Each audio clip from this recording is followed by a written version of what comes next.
Hello students, today we will be discussing the variation of resistivity and resistance of materials with temperature. As we have studied, the resistance of a given material is written as m by n e square tau and L by A.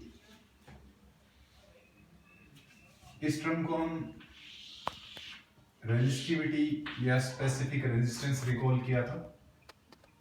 तो अगर physical dimensions conductor की change नहीं होती, means length और area cross section अगर change नहीं होगा, तो इसका मतलब ये होगा कि रेजिस्टेंस मटेरियल का for given dimensions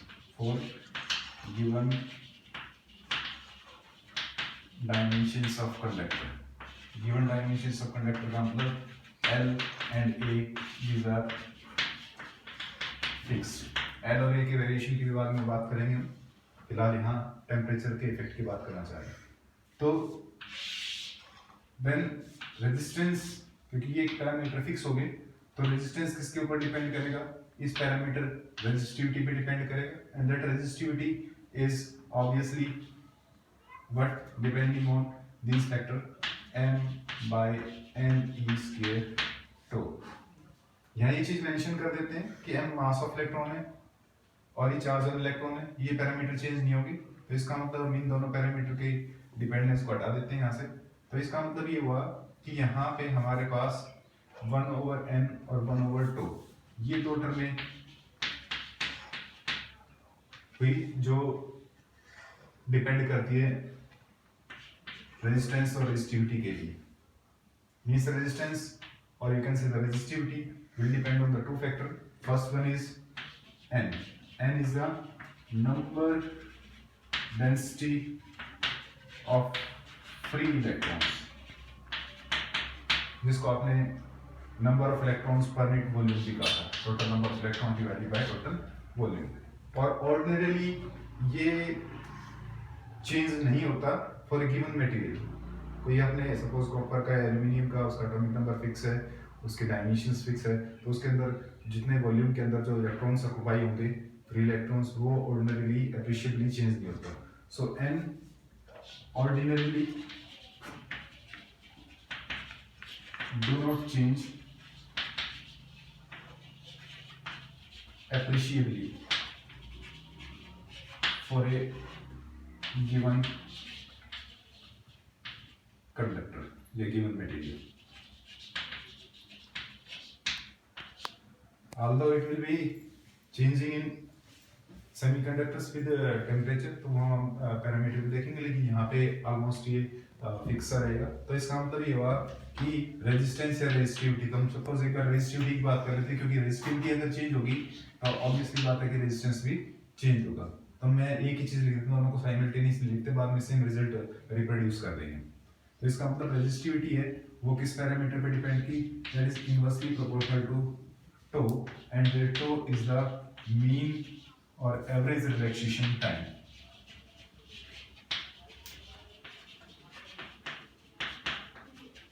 Between successive collisions. और ये एवरेज रिलैक्सेशन टाइम होता है that is inversely proportional to the temperature for conductors.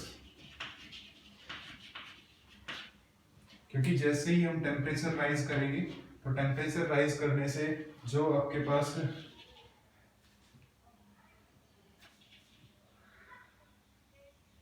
Atoms या इलेक्ट्रॉन्स थे, उनका अपनी मीन पोजीशन के about amplitude of vibration increase होगा, और टेम्परेचर बढ़ने से जो कॉलिजन्स है they will occur more frequently. Means you can से द रेट ऑफ कॉलिजन्स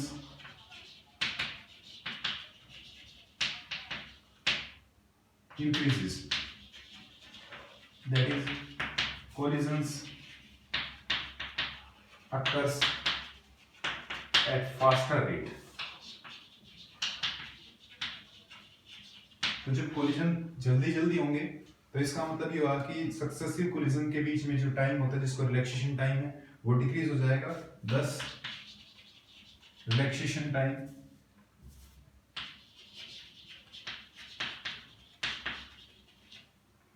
तो decreases with rise in temperature। with rising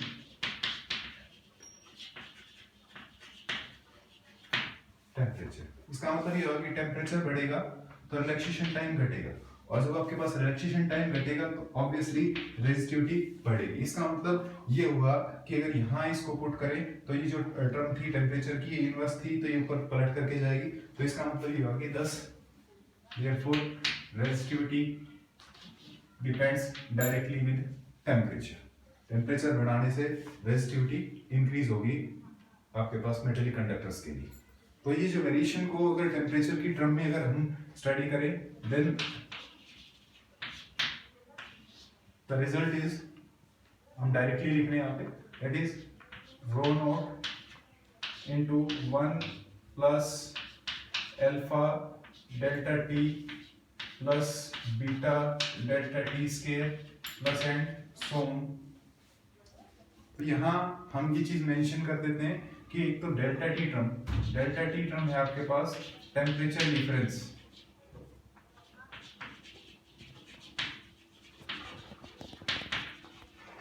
दो टेम्परेचर, एक तो 3 डिग्री सेल्सियस और 0 डिग्री सेल्सियस के बीच, जिनके ऊपर मटेरियल की रेजिस्टिविटी और रेजिस्टेंस भी हम कैलकुलेट करते हैं। और यहाँ जो टर्म अल्फा और बीटा है, alpha and beta are constants, ऐसे कांस्टेंट्स हैं जो मटेरियल की नेचर के ऊपर डिपेंड करते हैं, are constant dependent on nature of material, nature of material पे डिपेंड करते हैं। और यहाँ एक चीज मेंशन करना और जरूरी है कि यहाँ जो कांस्टेंट अल्फा है that is more prominent than beta. Alpha ज्यादा डोमिनेंट होता है, बीटा कंपैरेटिवली मींस अल्फा की वैल्यू ज्यादा होती है और बीटा की वैल्यू कम होती है। सो अगर हम जो टेम्परेचर चेंजेस कर रहे हैं वो अगर स्मॉल रेंज से करें, if delta T approaches to 0 means temperature rises very small, इसको बंद कर दो।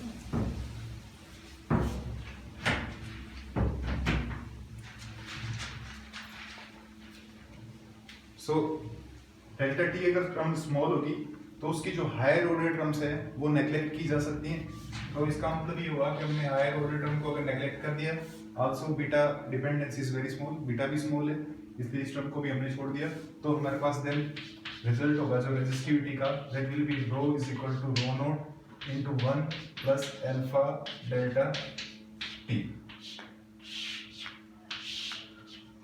यहाँ जो अल्फा है, इस अल्फा को हम कहते हैं अल्फा इज कॉल्ड टेम्परेचर, क्योंकि देखिए टेम्परेचर के साथ मल्टीप्लाई हो रहा है और टेम्परेचर के साथ मल्टीप्लाई होकर के ओरिजिनल रेजिस्टिविटी में या तो कुछ इंक्रीज करवाएगा, अगर पॉजिटिव है तो, और नेगेटिव है तो डिक्रीज करवाएगा। तो इसका मतलब रेजिस्टिविटी का एक टेम्परेचर का कोएफिशिएंट का मतलब गुणांक, टेम्परेचर के साथ गुणा हो रहा है। So alpha is a temperature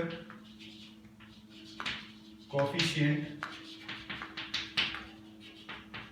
of, यहाँ लिख देते हैं रेजिस्टिविटी और सिमिलर उसके लिए लिखेंगे तो रेजिस्टेंस भी लिख देंगे, टेम्परेचर कोएफिशिएंट ऑफ रेजिस्टिविटी। तो इस एक्सप्रेशन से अगर हम देखें अल्फा की वैल्यू निकालना चाहें तो अल्फा हमारे पास आएगा rho is equal to rho nought plus rho nought alpha delta T. तो यहाँ से इस टर्म को इधर की तरफ ट्रांसफर किया, अल्फा निकालना था तो rho minus rho nought over rho nought is equal to alpha delta T. So यहाँ से हमारे पास अल्फा की वैल्यू आ गई rho minus rho nought over rho nought divided by delta T. Rho minus rho nought क्या है? Rho nought was the original resistivity at 0 degree Celsius and rho is the resistivity at t degree Celsius. Rho nought is the original resistivity, delta T is the rising temperature. तो अगर हम देखें तो इसकी जो unit होगी ओम metre, वो unit इसकी होगी ओम मीटर, तो ये कैंसिल हो जाएगा। तो टेम्परेचर की यूनिट क्या होती है? Degree Celsius. तो रेसिप्रोकल होगा तो पर डिग्री सेल्सियस से केल्विन लेंगे तो पर केल्विन। तो इसका मतलब जो अल्फा की जो यूनिट होगी दैट विल बी पर केल्विन और पर डिग्री सेल्सियस। तो अल्फा को अगर डिफाइन करना चाहें तो हम डिफाइन किस तरह से करेंगे? This is what change in resistivity, क्योंकि रेजिस्टिविटी बढ़ रही है तो हम इंक्रीज इन रेजिस्टिविटी बोलेंगे। मैं डायरेक्टली चेंज लिख रहा हूँ, change in resistivity divided by क्या? Original resistivity. Change in resistivity per unit original resistivity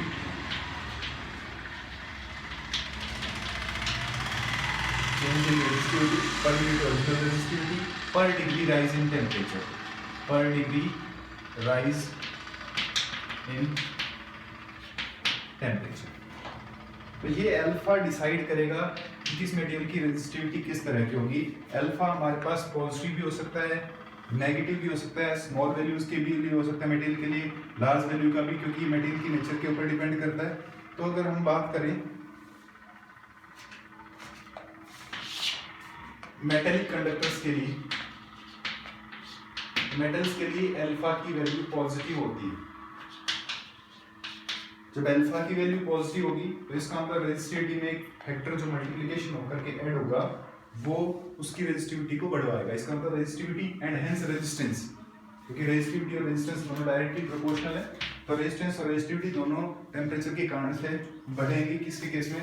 metallic conductor के केस में। तो इसका मतलब जो रेजिस्टिविटी है that will increase with increase in resistance, resistivity increase होगी। हम इसका ग्राफिकल वेरिएशन ये भी ड्रा करेंगे, इंपॉर्टेंट है, पेपर के अंदर पूछे जाते हैं, बोर्ड एग्जाम में भी और वैसे भी। अगर बात करें हम सपोज सेमीकंडक्टर्स के लिए,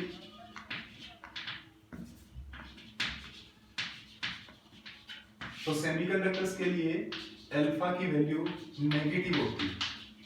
semiconductors and also for the insulators also, for insulators,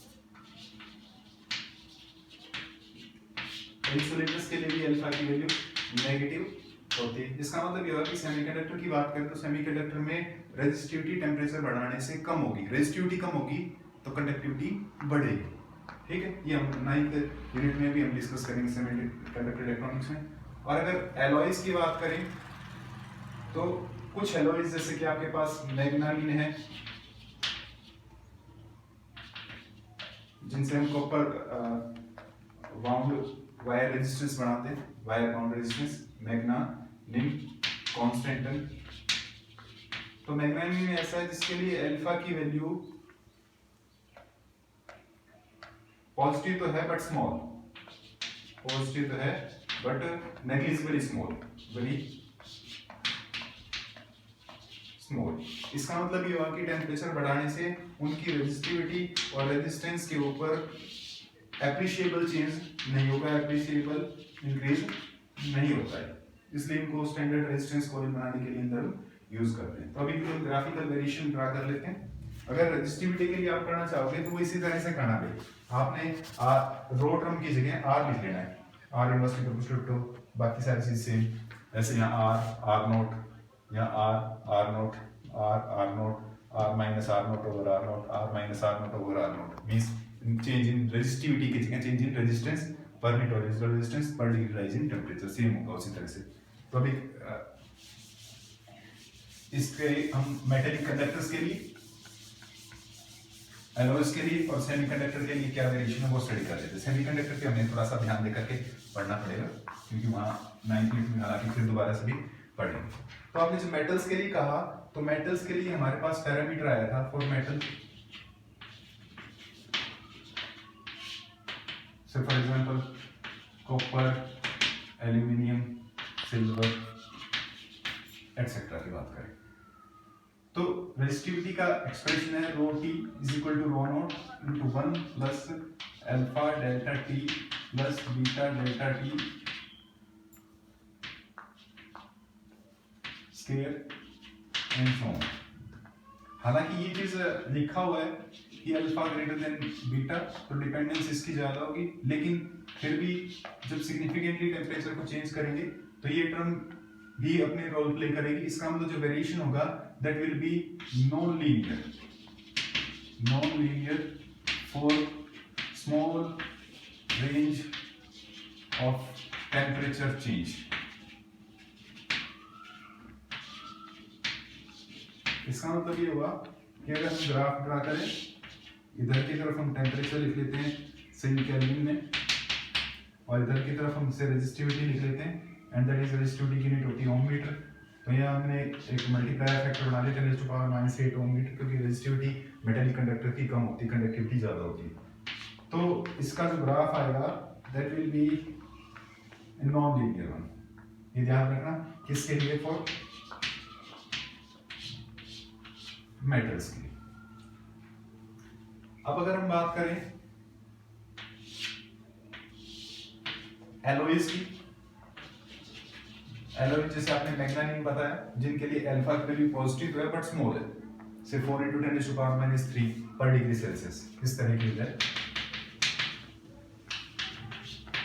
तो क्वाइट स्मॉल है। तो इसके अंदर जो वेरिएशन होगा वो टेम्परेचर का इतनी ज्यादा डिपेंडेंस नहीं रखेगा क्योंकि alpha will be very small. So इसका मतलब जो रेजिस्टिविटी होगी हालांकि इंक्रीज तो होगी but that will be of this type, say rho यहाँ पे टेम्परेचर हो गया और ये रेजिस्टिविटी होगी 10⁻⁻⁶ मींस माइक्रो ओम मीटर्स में। अब हम बात करना चाहते हैं फॉर सेमीकंडक्टर एंड इंसुलेटर। अगर मैं मैग्नीशियम की बात करूं तो मैग्नीशियम के लिए आपने कहा कि टेम्परेचर से इंडिपेंडेंट हो जाता है, almost temperature independent, almost temperature independent because alpha although positive तो है बट वेरी स्मॉल 10⁻�0। तो इसका मतलब ये हुआ कि इसकी रेजिस्टिविटी टेम्परेचर के साथ चेंज नहीं होती, तो इसलिए स्टैंडर्ड रेजिस्टेंस कॉइल बनाने के लिए यूज करते हैं मैग्नीशियम को, स्टैंडर्ड रेजिस्टेंस कॉइल्स।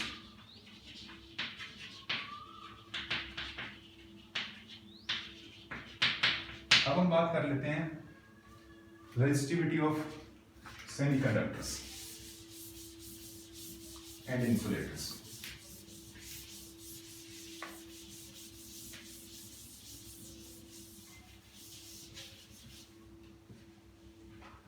तो मैं ज्यादा, क्योंकि हम 9th यूनिट में पढ़ेंगे, डिस्कस करेंगे कि उसमें दो बैंड बनेंगे, एक वैलेंस बैंड एक कंडक्शन बैंड, और वैलेंस बैंड से जब इलेक्ट्रॉन्स जंप करेंगे कंडक्शन बैंड में तो एक तो एनर्जी उन दोनों के बीच के डिफरेंस है, सपोज मैं थोड़ा सा ड्रा कर देता हूँ। सेमीकंडक्टर्स की बात करें इसमें दो टाइप के इंट्रिंसिक और एक्सट्रिंसिक सेमीकंडक्टर का डिस्कशन होगा, तो हम ज्यादा वहां डिस्कस करेंगे, यहाँ केवल थोड़ा ग्राफ से रिलेटेड हम डिस्कशन कर लेंगे। तो सेमीकंडक्टर्स में दो बैंड्स अकर करते हैं, एक फील्ड बैंड होता है विद इलेक्ट्रॉन्स जिसको हम वैलेंस बैंड नाम देते हैं, और एक होता है कंडक्शन बैंड जो 0 केल्विन के ऊपर ये फील्ड होता है, ये एम्प्टी, ये आपके पास हुआ कंडक्शन बैंड। जब तक कि करंट कैरियर्स फ्री नहीं होंगे, मींस इलेक्ट्रॉन्स किसी टेम्परेचर थर्मल एजिटेशन के कारण से टेम्परेचर जब 0 केल्विन से ज्यादा बढ़ाया जाएगा तो ये इलेक्ट्रॉन्स कंडक्शन बैंड में पहुंचेंगे, और ये इस बात पे डिपेंड करता है कि इन दोनों के बीच का एनर्जी गैप कितना है। और ये जो एनर्जी गैप या एनर्जी बैंड गैप या फॉरबिडन गैप होता है, ये टेम्परेचर अगर बढ़ाते हैं तो एनर्जी गैप कम हो जाता है। तो एनर्जी गैप कम होगा तो इसका मतलब more and more number of electrons will be raised from valence band to conduction band, क्योंकि इजी जो है अगर टेम्परेचर बढ़ाते हैं तो टेम्परेचर बढ़ाने से एनर्जी बैंड गैप क्या होता है, कम, एज टेम्परेचर इंक्रीजेस। टेम्परेचर अगर इंक्रीज करते हैं तो एनर्जी बैंड गैप कम हो जाता है, उस एक्सप्रेशन लिखे जाते हैं, तो फैक्टर्स के अंदर मल्टीप्लिकेशन लिखा जाता है एनर्जी बैंड गैप सिलिकॉन और जर्मेनियम के लिए। मैं यहाँ नहीं लिख रहा क्योंकि आप उस डाटा को 9th यूनिट में ही ध्यान रखेंगे तो सही रहेगा। तो एक तो चीज ये हुई कि टेम्परेचर बढ़ाने से बैंड गैप कम हुआ, और बैंड गैप कम होने से more and more electrons will be raised from valence band to conduction band, ज्यादा से ज्यादा पहुंचेंगे कैरियर तो कंडक्टिविटी ज्यादा होगी, कंडक्टिविटी इंक्रीज करेगी, और कंडक्टिविटी इंक्रीज करेगी तो कंडक्टिविटी का रेसिप्रोकल होती है कौन, रेजिस्टिविटी। तो अगर आपके पास रेजिस्टिविटी की बात करेंगे तो कंडक्टिविटी इंक्रीज करेगी तो रेजिस्टिविटी क्या होगी, डिक्रीज। बट ये रेजिस्टिविटी कैसे डिक्रीज होगी, दैट डिक्रीजेस एक्सपोनेंशियली, वो एक्सपोनेंशियली डिक्रीज करेगी। इसको कैसे हम अकाउंट करेंगे, ये चीज देखिए, क्योंकि हमने कहा था अभी थोड़ी देर पहले लिखा था कि जो रेजिस्टिविटी है वो एक तो नंबर डेंसिटी ऑफ इलेक्ट्रॉन और एक तो एवरेज रिलैक्सेशन टाइम पे डिपेंड करती है। सो रेजिस्टिविटी सेमीकंडक्टर के केस में या resistivity in general number density of electrons पे डिपेंड करती है, और रिलैक्सेशन टाइम, रिलैक्सेशन टेम्परेचर पे डिपेंड करता है। तो सेमीकंडक्टर के केस में जैसे टेम्परेचर राइज करता है, टेम्परेचर बढ़ता है तो एनर्जी बैंड गैप कम हो जाता है, so more and more number of electrons are raised from valence band to conduction band, so conductivity increases exponentially. और कंडक्टिविटी और रेजिस्टिविटी एक दूसरे के रेसिप्रोकल है, तो कंडक्टिविटी बढ़ती है तो रेजिस्टिविटी उसकी एक्सपोनेंशियली डिक्रीज हो जाती है। अब हम ये देखना चाहते हैं एक्सपोनेंशियल वेरिएशन किस तरह से होता है। तो अगर सेमीकंडक्टर्स के लिए बात करें, फॉर सेमीकंडक्टर्स जो ये नंबर डेंसिटी ऑफ इलेक्ट्रॉन्स है ये लिखी जाती है किसी टेम्परेचर टी पे डिपेंडेंट है, तो ये होती है N T is equal to N nought E raise to the power minus E G by K B T. But you know that कि जो रेजिस्टिविटी है वो नंबर डेंसिटी का रेसिप्रोकल होती है, और you can say N inversely proportional to rho. तो अगर इस एक्सप्रेशन को हम देखना चाहें, इसको हम इस तरह से लिख सकते हैं, n की जगह 1 ओवर रो लिखेंगे तो 1 over rho T is equal to 1 over rho naught लिख दें इसको, और that is e raise to the power minus E G by K B T. यहाँ पे ई जी आपके पास एनर्जी बैंड गैप है, एनर्जी बैंड गैप, और के बी है बोल्ट्जमैन कांस्टेंट, बोल्ट्जमैन्स कांस्टेंट। तो अगर हम इसको पावर को नीचे ले आए तो ये नेगेटिव पॉजिटिव हो जाएगी, और ये एक्सप्रेशन आ जाएगा आपके पास rho T is equal to, उसको भी रेसिप्रोकेट कर दे तो rho not E raise to the power E G by K B T. ये एक्सप्रेशन एक तरह का एक्सपोनेंशियल वेरिएशन का है। देखिए किस तरह से चेंज होगा हमारे पास।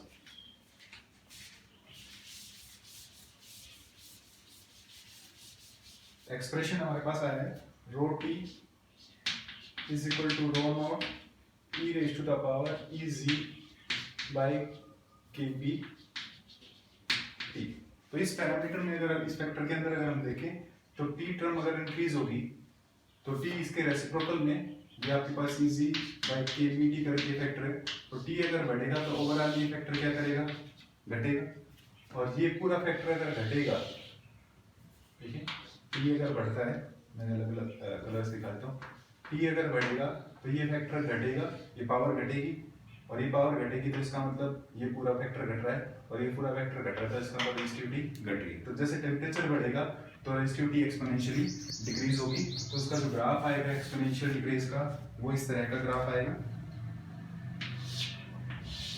से इधर की तरफ एक्सिस रेजिस्टिविटी का और ये टेम्परेचर का। तो आप ये देखेंगे कि इसका ग्राफ इस तरह का होगा, ये इसको कट नहीं कर रहा होगा, इनफाइनाइट रेजिस्टिविटी रखेगा एट 0 केल्विन। तो और जैसे जैसे टेम्परेचर को कम करेंगे तो रेजिस्टिविटी की वैल्यू इंक्रीज होगी, टेम्परेचर बढ़ाएंगे तो रेजिस्टिविटी डिक्रीज होगी। तो ये आपके पास फॉर किसके लिए, सेमीकंडक्टर्स। ऐसे ही अगर इंसुलेटर्स की बात करें तो इंसुलेटर के लिए भी अल्फा की वैल्यू नेगेटिव होती है, इंसुलेटर्स के लिए भी अल्फा की वैल्यू नेगेटिव होती है, और उसकी रेजिस्टिविटी अगर देखें तो that will be rho is equal to rho not E raise to the power some E by K B T. ऐसा इफेक्ट होता है, जबकि ई आपके पास एनर्जी बैंड स्ट्रक्चर के लिए बैंड गैप है, तो इसकी भी रेजिस्टिविटी डिक्रीज होती है विद राइजिंग टेम्परेचर। अगर इलेक्ट्रोलाइट्स की बात करें तो इलेक्ट्रोलाइट्स के लिए भी अल्फा की वैल्यू नेगेटिव होती है, मींस रेजिस्टिविटी डिक्रीज होती है विद टेम्परेचर, क्योंकि जैसे टेम्परेचर बढ़ेगा तो टेम्परेचर बढ़ने से जो इंटर आयनिक इंटरेक्शन है, इंटर आयनिक मींस सपोज आपने कोई आयन ले लिया, suppose NH4 positive Cl negative, तो इनके बीच में जो इंटरेक्शन है, इंटर आयनिक इंटरेक्शन, ये वीक हो जाती है, डिक्रीजेस, वीक हो जाती है, या यू कैन से डिक्रीजेस। तो इंटर आयनिक इंटरेक्शन डिक्रीज होंगी, तो इसका मतलब जो आपके पास इलेक्ट्रोलाइट है वो उसके विस्कस फोर्स डिक्रीज हो जाएगा, और विस्कस फोर्स अगर डिक्रीज हो जाएगा तो इसका मतलब उसके अंदर आयंस हैं, they will can freely move, ions move freely, ions can move more freely. तो आयंस ज्यादा फ्रीली मूव करेंगे तो इसका मतलब रिलैक्सेशन टाइम आपका घट जाए, obviously sorry relaxation time decrease हो जाएगा, तो आपकी जो रेजिस्टिविटी है वो भी डिक्रीज हो जाएगी, डिक्रीज।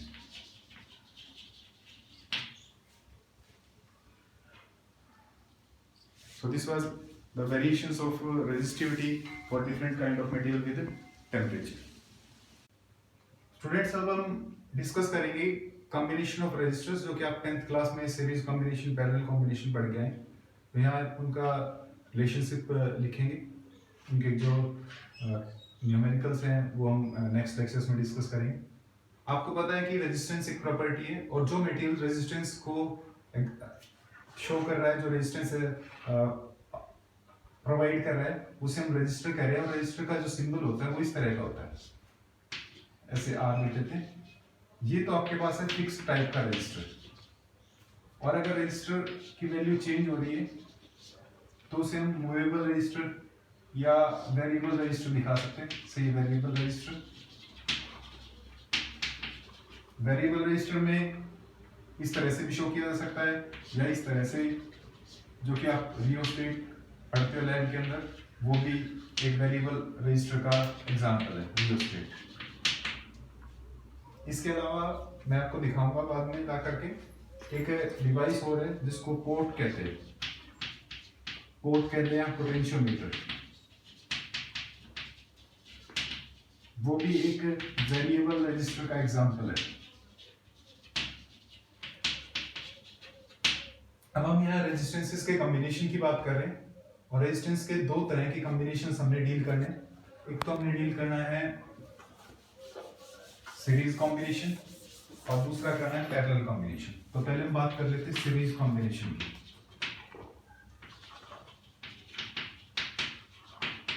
तो सीरीज में आप ध्यान रखना, दो चीज होती है हमारे पास, एक करंट और एक पोटेंशियल डिफरेंस। तो सीरीज में करंट की वैल्यू सेम रहती है, current remains same in all registers. Current तो सेम होगा भाई, और क्या चीज डिफरेंट होगी? Potential difference. V is different, different का मतलब डिवाइड।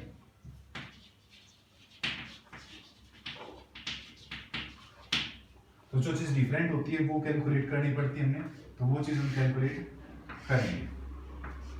तो सपोज हमारे पास कोई दो रजिस्टर्स थे, दो या दो से ज्यादा भी ले सकते हैं, n रजिस्टर्स भी हम ले सकते हैं। सो अगर हम कहते हैं कि ये हमारे पास कोई रजिस्टर है, से इसकी वैल्यू R1, इसके साथ सीरीज में कोई दूसरा रजिस्टर R2, कोई तीसरा रजिस्टर से वैल्यू R3 और से कोई nth रजिस्टर से Rn, और इनको हमने किसी पोटेंशियल सोर्स से कनेक्ट कर दिया,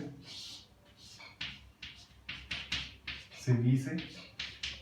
जब हम की क्लोज करेंगे तो ये जो रेजिस्टेंसेस हैं ये यहाँ इस सोर्स से करंट ड्रा करेंगे, और करंट ड्रा अगर टोटल I है then it will be remaining the same across each register. हर एक रजिस्टर में से करंट की वैल्यू सेम होगी I, लेकिन इनके एंड्स के अक्रॉस जो पोटेंशियल डिफरेंस आएगा वो अलग अलग होगा। V1 इसके अक्रॉस V2 होगा, इसके अक्रॉस V3 होगा, और इसके अक्रॉस जैसे Vn होगा। अब हम ये कहते हैं कि इन सभी को अगर हटा दें और इनकी जगह एक ऐसी वैल्यू रखी जाए जो इनका जैसा काम कर ले, इसके इक्विवेलेंट हो, मींस इसी वोल्टेज सोर्स से कनेक्ट करने से उतना का उतना I करंट ड्रा कर ले। तो हमने उसको इसका इक्विवेलेंट बोल दिया, और वो इक्विवेलेंट हमने इसको रजिस्टर बोल दिया RS। मींस उसी वोल्टेज सोर्स V से कनेक्ट करने से उतना का उतना करंट वो आपको प्रोवाइड कर देगा, I का I। तो अगर हम ओम्स लॉ की बात करें, क्योंकि हमने I तो सेम है तो निकालने की जरूरत नहीं है, V निकालेंगे। तो ओम्स लॉ से V इज इक्वल टू क्या होता है? फ्रॉम ओम्स लॉ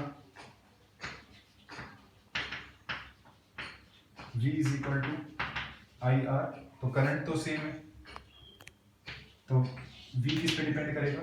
R के ऊपर डिपेंड करेगा। तो अगर हम पहले इसकी बात करें तो V आपके पास आएगा करंट I, और रजिस्टर की वैल्यू कितनी है? RS। And other voltage drops V1, current जाएगा आपके पास I, तो IR1, V1 हो जाएगा IR1, V2 हो जाएगा IR2, V3 हो जाएगा आपके पास IR3, और लास्ट Vn हो जाएगा IRn। तो अगर हम इन सभी वोल्टेज ड्रॉप्स को कलेक्ट कर लें तो ये सारे वोल्टेज ड्रॉप का सम V के बराबर होना चाहिए। सो देन हम ये कहते हैं कि V is equal to V1 plus V2 plus V3 plus dash dash Vn होना चाहिए। अब इन सब की वैल्यू हम इसके अंदर सब्स्टिट्यूट कर देते हैं, तो आपके पास रिजल्ट आएगा V इज इक्वल टू था V1 plus V2 plus V3 plus Vn। तो V की जगह पर मैंने लिखा IRS और ये हुआ IR1, सब में I सेम आएगा, IR2 IR3 और last IRN। I right hand side में लेफ्ट हैंड साइड से कॉमन आकर के कैंसिल होगा, तो R1 plus R2 plus R3 and last RN, ये IRS। तो I से I कैंसिल हो गया, so it means that RS की जो वैल्यू आ गई that is equal to R1 plus R2 plus R3 last RN। इसका मतलब ये हुआ कि आपके पास अगर n रजिस्टर है और बीच में से कोई मैं जनरल रजिस्टर की वैल्यू सपोज कोई पिक कर लेता हूँ जिसको RI सफिक्स नाम मैंने दे दिया, तो इसको आप इस तरह से लिख सकते हो RS सम होगा इन RIs का, और कहाँ से कहाँ तक की I की वैल्यू 1 to n वैल्यू करेगी, I is from 1 to n। Means किस तरह का सम होगा, एक तरह से डायरेक्ट सम होगा।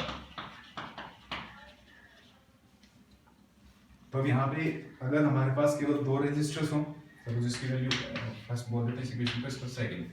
तो अगर हमारे पास if there are two registers R1 and R2 for two registers, तो आपका जो एक्सप्रेशन है 1 वो हो जाएगा RS equal to R1 plus R2। ये रिजल्ट आप पहले 10th क्लास में भी पढ़ चुके हैं। अगर for example if R1 is equal to say 3 ohm and R2 is say 2 ohm, then RS आपके पास हो जाएगा 3 plus 2 means 5 ohm and this 5 ohm is greatest of the two। इन दोनों में देखें तो ये R1 ज़्यादा था, 3 था, ये 2 था, तो ये 5 है, ये 3 से भी ज़्यादा है, 2 से भी ज़्यादा है, तो then so RS is greatest of R1 and R2, R1 और R2 में जो भी ज्यादा होगा, इसका मतलब जो इंडिविजुअल रेजिस्टेंसेस थे आपके पास उन सब से वैल्यू ज्यादा आएगी, तो इसका मतलब सीरीज में रेजिस्टेंस की वैल्यू इंक्रीज हो जाती है। In series equivalent resistance increases, equivalent resistance increases. तो इसका मतलब सीरीज कॉम्बिनेशन में अगर रेजिस्टेंसेस को कनेक्ट करेंगे तो रेजिस्टेंस की वैल्यू बढ़ेगी और करंट की वैल्यू सेम। तो अगर करंट सेम रखना है और रेजिस्टेंस की वैल्यू बढ़ानी है तो हम किस में कनेक्ट करेंगे, सीरीज के अंदर कनेक्ट करेंगे। अब हम बात कर लेते हैं पैरेलल कॉम्बिनेशन की। पैरेलल के अंदर इसके उल्टा होता है, मींस V सेम रहता है और I डिफरेंट होता है, तो वो I कैलकुलेट करना पड़ता है।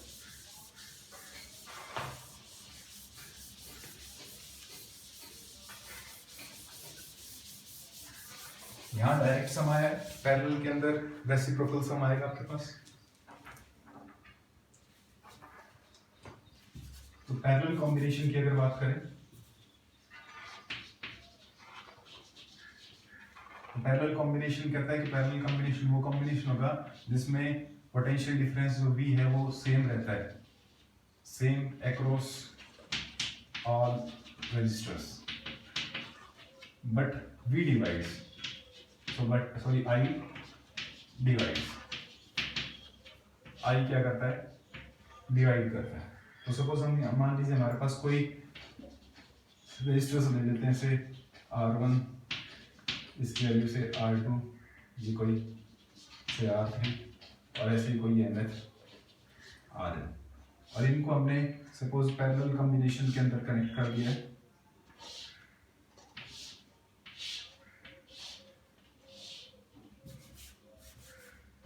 और किसी वोल्टेज सोर्स सपोज V से कनेक्ट कर दिया,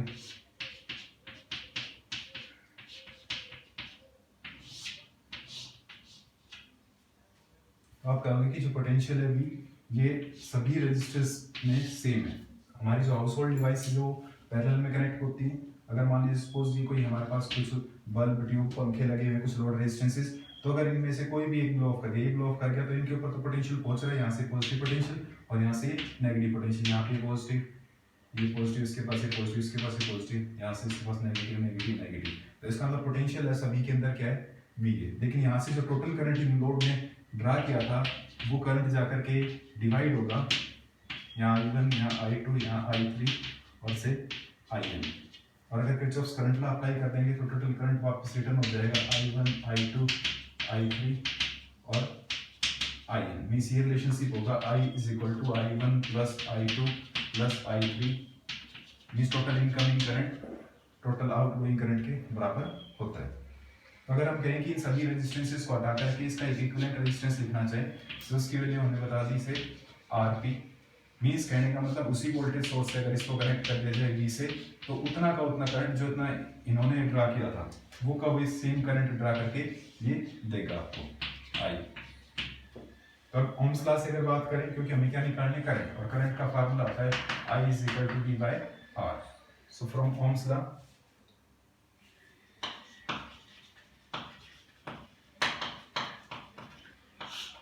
I will be equal to इस केस में V by RP,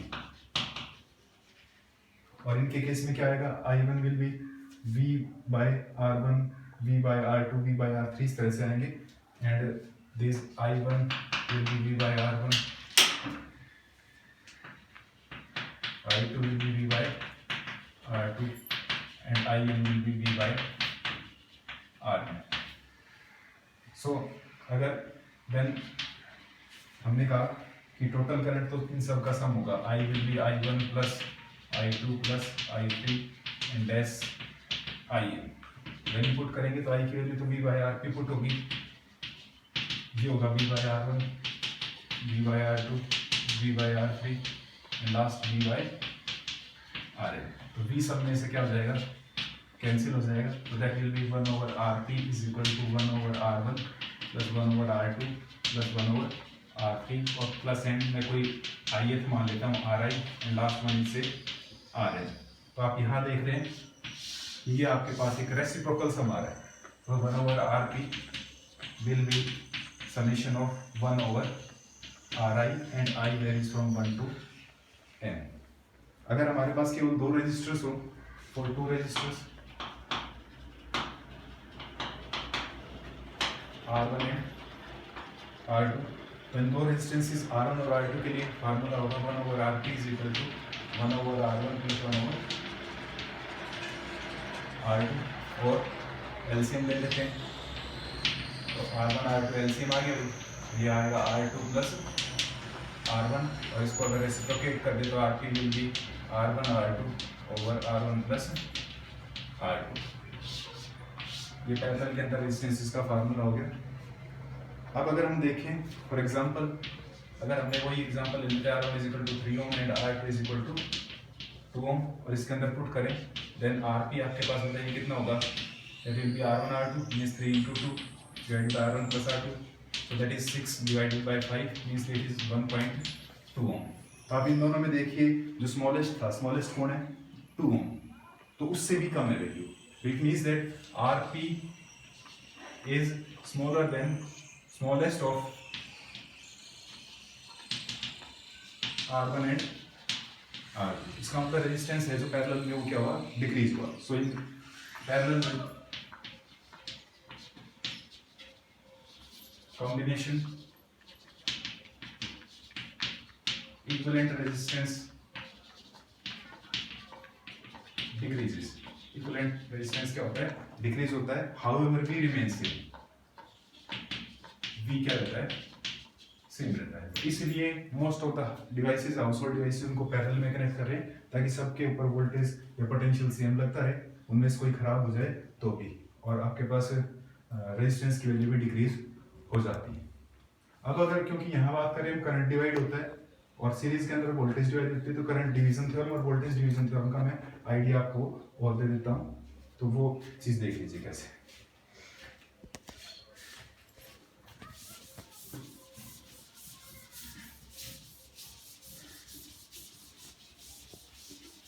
क्योंकि यहाँ करंट डिफरेंट थे तो करंट डिवीजन थ्योरम की बात कर रहे थे।